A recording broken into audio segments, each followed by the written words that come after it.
പെട്ടെന്നൊരു ദിവസം രാത്രി കഞ്ഞി കുടിക്കാൻ വല്ലാത്തൊരു കൊതി. തൽക്കാലം കഞ്ഞി എന്തായാലും ഉണ്ടാക്കി കഴിക്കാനുള്ള ക്ഷമയൊന്നും എനിക്കിപ്പോൾ ഇല്ല. അഥവാ ഉണ്ടാക്കാന്ന് വിചാരിച്ചിട്ട് ഉണ്ടാക്കി തുടങ്ങി കഴിഞ്ഞാൽ അത് കഴിയാറാവുമ്പോഴേക്കും ആ കൊതി അതിൻ്റെ പാട്ടിന് പോകും. അപ്പോൾ പിന്നെ വേറെ ഒന്നും നോക്കിയില്ല, വേഗം ഒരു കഞ്ഞി ഓർഡർ ചെയ്തു. തേങ്ങയൊക്കെ ഇട്ട് അത്യാവശ്യം നല്ല ക്വാണ്ടിറ്റിയിൽ കഞ്ഞി ഉണ്ടായിരുന്നു.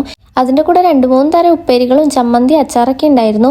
കൊള്ളി ഉപ്പേരി, പയറുപ്പേരി, പിന്നെ പച്ചപ്പയർ ഉപ്പേരി, തേങ്ങ ചമ്മന്തി, ബീട്രൂട്ട് അച്ചാറും ആയിരുന്നു ഉണ്ടായിരുന്നത്. പിന്നെ അതിൻ്റെ കൂടെ ഫിഷ് ഞങ്ങൾ എക്സ്ട്രാ ഓർഡർ ചെയ്തിട്ടുണ്ടായിരുന്നു. അത് നമ്മുടെ മത്തിയാണ്, ചാളയാണ് ഓർഡർ ചെയ്തിട്ടുണ്ടായിരുന്നത്. അങ്ങനെ എല്ലാത്തിനും ഞാൻ കുറേശ്ശെ എടുത്ത് കഞ്ഞിയിൽ ചേർത്തിട്ടുണ്ട്. ഉപ്പേരികളും ചമ്മന്തിയും അച്ചാറും മീൻ വറുത്തതും പിന്നെ ആ മീനിൻ്റെ കൂടെ ഉണ്ടായിരുന്ന ആ സവാളയും എല്ലാം കൂടി ഞാൻ കഞ്ഞിയിൽ മിക്സ് ചെയ്തു. നല്ല ചൂടായിരുന്നു, കൈയൊക്കെ പൊള്ളുന്നുണ്ട്. എന്നാലും എനിക്ക് ക്ഷമയില്ലാണ്ട് ഞാൻ വേഗം മിക്സ് ചെയ്തിട്ട് ഒരു വായ കഴിച്ച ഗൈസ്, നല്ല സംതൃപ്തിയായി എനിക്ക്. പിന്നെ അതിൻ്റെ കൂടെ പപ്പടം കൂടി ഉണ്ടായിരുന്നു. ആ വെപ്രാളത്തിൽ ഞാൻ എടുക്കാൻ മറന്നുപോയതാണ്. അങ്ങനെ എല്ലാം കൂടി ഒരു പിടി പിടിച്ചു. അപ്പോൾ അത്രയുള്ളൂ ഗൈസ്, ബൈ.